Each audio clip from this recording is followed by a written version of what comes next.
Welcome back ناظرین. Break پر جانے سے پہلے بات کر رہے تھے کہ معیشت کی ابتری کی اور کس سچویشن پر آج ہم کھڑے ہیں. چند ہی دنوں کے بعد نیا سال شروع ہونے والا ہے اور کیا پاکستان تیار ہے اس نئے سال میں انٹر ہونے کے لیے اور معاشی طور پر ہم کہاں پر کھڑے ہیں اور ہم نے کیا تیاری کی ہے. آج میرے شو میں مجھے جوائن کیا ہے, میرے ساتھ اسٹوڈیو میں موجود ہیں بہت محترم ڈاکٹر شاہد حسن صدیقی صاحب جو کہ سینئر معاشی تجزیہ کار ہیں. ہمارے ساتھ اسلام آباد سے موجود ہیں جناب انصار عباسی صاحب جو کہ کسی تعارف کے محتاج نہیں, سینئر تجزیہ کار ہیں, صحافی ہیں. ان کے ساتھ موجود ہے ڈاکٹر طارق فضل چودھری جو کہ رہنما مسلم لیگ نون کے. پیپلز پارٹی نے شاید ٹاک شوز میں آنے سے انکار کر دیا. ان کا کہنا ہے کہ یہ صحیح راستہ نہیں ہے, صحیح بات چیت نہیں ہوتی. لیکن یہاں پر ساری بات ناظرین یہ ہے کہ اگر وہ ہمیں کنونس کر پائیں تو حالات کافی بہتر ہو جائیں گے. سب سے پہلا سوال میں ڈاکٹر شاہد حسن صدیقی صاحب سے کروں گی. ڈاکٹر صاحب یہاں پر یہ بتائیے کہ آمرانہ دور میں جو معیشت جہاں پر تھی اور جو وہ ہمیں دے کر گئے, جمہوری دور میں کیا ڈیفرنس ہے؟ آپ نے کیسا پایا, کیا ترقی کی ہم نے؟ شکریہ. پہلے میں آپ سے یہ عرض کر دوں کہ آمرانہ دور میں بھی جو آپ نے ابتدائی کلمات میں جو بات کہی ہے وہ بہت بڑا سچ ہے. وہ یہ ہے کہ معیشت اب اتنی خراب ہو گئی ہے کہ اس سے قومی سلامتی کے لیے خطرات بڑھ رہے ہیں. معیشت کو تباہ کرنے کی بنیاد امریکی ایجنڈے کے مطابق پرویز مشرف نے رکھی تھی, اور میں اس بات کہنے میں کوئی ہچکچاہٹ محسوس نہیں کرتا کہ پرویز مشرف کی حکومت نے اور موجودہ حکومت نے امریکی ایجنڈے کے مطابق پاکستان کی معیشت کو تباہ کرنے میں کوئی کسر نہیں چھوڑی. اور اسٹیٹ بینک آف پاکستان جو کہ خود مختار ادارہ ہے, وہ چیختے رہے, روزانہ کی ہیڈ لائنز آتی رہیں. عملی طور پر انہوں نے میں پوری معاونت کی ہے, میں اس کو آپ کو فگرز بھی بعد میں دوں گا.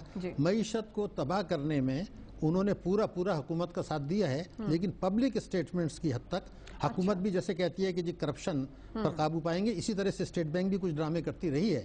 مگر اس کے اقدامات بالکل واضح طور پر امریکی ایجنڈے کے مطابق وہی ہیں جو کہ حکومتوں کے رہے ہیں, مشرف حکومت کے اور زرداری گیلانی حکومت کے. انہوں نے جان بوجھ کر معیشت کو تباہ اس لیے کیا تاکہ معیشت اتنی خراب ہو جائے کہ جناب یہ کہا جا سکے اب ہمارے پاس امریکی ایجنڈے کے مطابق کوئی چارہ نہیں ہے کہ ان کے ایجنڈے پہ عمل کریں, ورنہ کل کھانے کے لیے پیسے نہیں ہوں گے. بدقسمتی سے مطلب انہوں نے وہی پروپیگنڈا کیا جو ان کو بتایا گیا ڈکٹیشن کے طور پہ اسٹیٹ بینک کی, وہی پالیسی بنائی وہ اسٹیٹ بینک نے, حکومتوں نے, کہ جس سے معیشت تباہ ہو, معیشت کمزور ہو, ملک میں غربت بڑھے, بے روزگاری بڑھے, مہنگائی بڑھے, قرضوں کا بوجھ بڑھے, اور پاکستان اس قابل نہ رہ جائے کہ اپنے قرضوں کو ادا کر سکے, تاکہ یہ کہا جائے کہ جی ہم تو یا تو ڈیفالٹ اور بینکرپسی پہ چلے جائیں یا فی الحال امریکہ کا ایجنڈا مان کے قومی سلامتی کو داؤ پہ لگا دیں.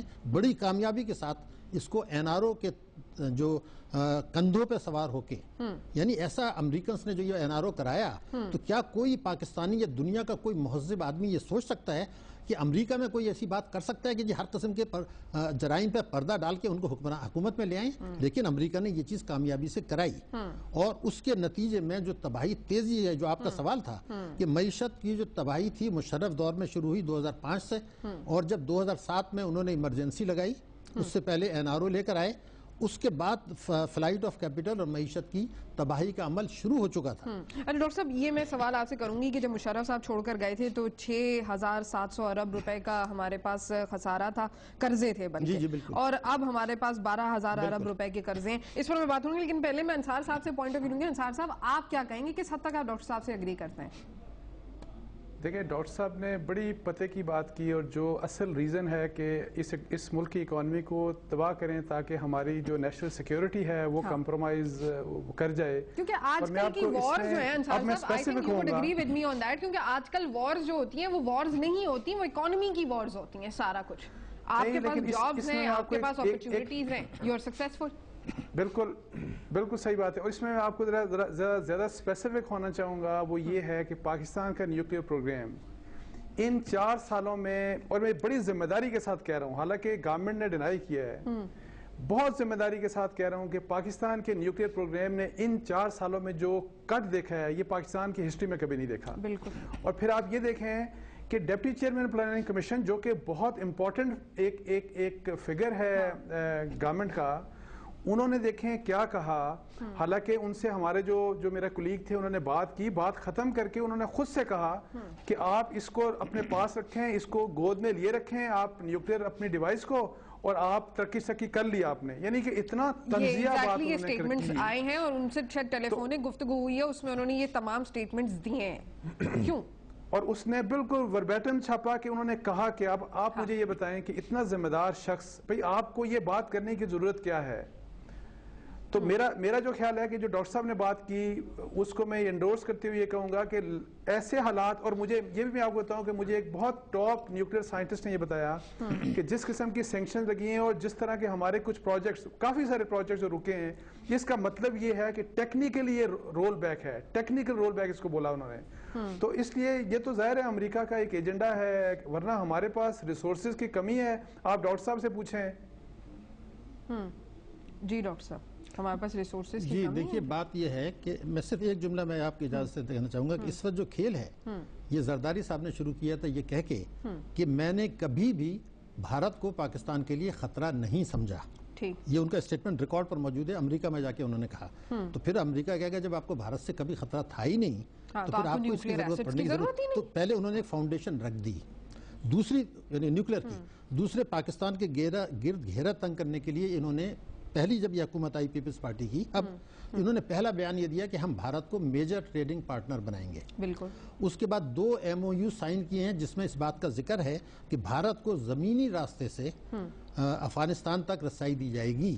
اس کا مطلب افغانستان نہیں ہے, نہ بھارت پاکستان کے ساتھ تجارت ہے, اس کا مطلب ہے بھارت کو رسائی دینا ہے سیاسی اسٹیٹس تک وائے افغانستان, جہاں کے دنیا کے زبردست ریزروز ہیں گیس اور تیل کے, اور جس کے لیے war and terror transit route کے لیے لڑی جا رہی ہے, اس میں بھارت کو میجر رول دیا گیا ہے. اور ہم نے اس میں معاونت کی 2 طریقے سے.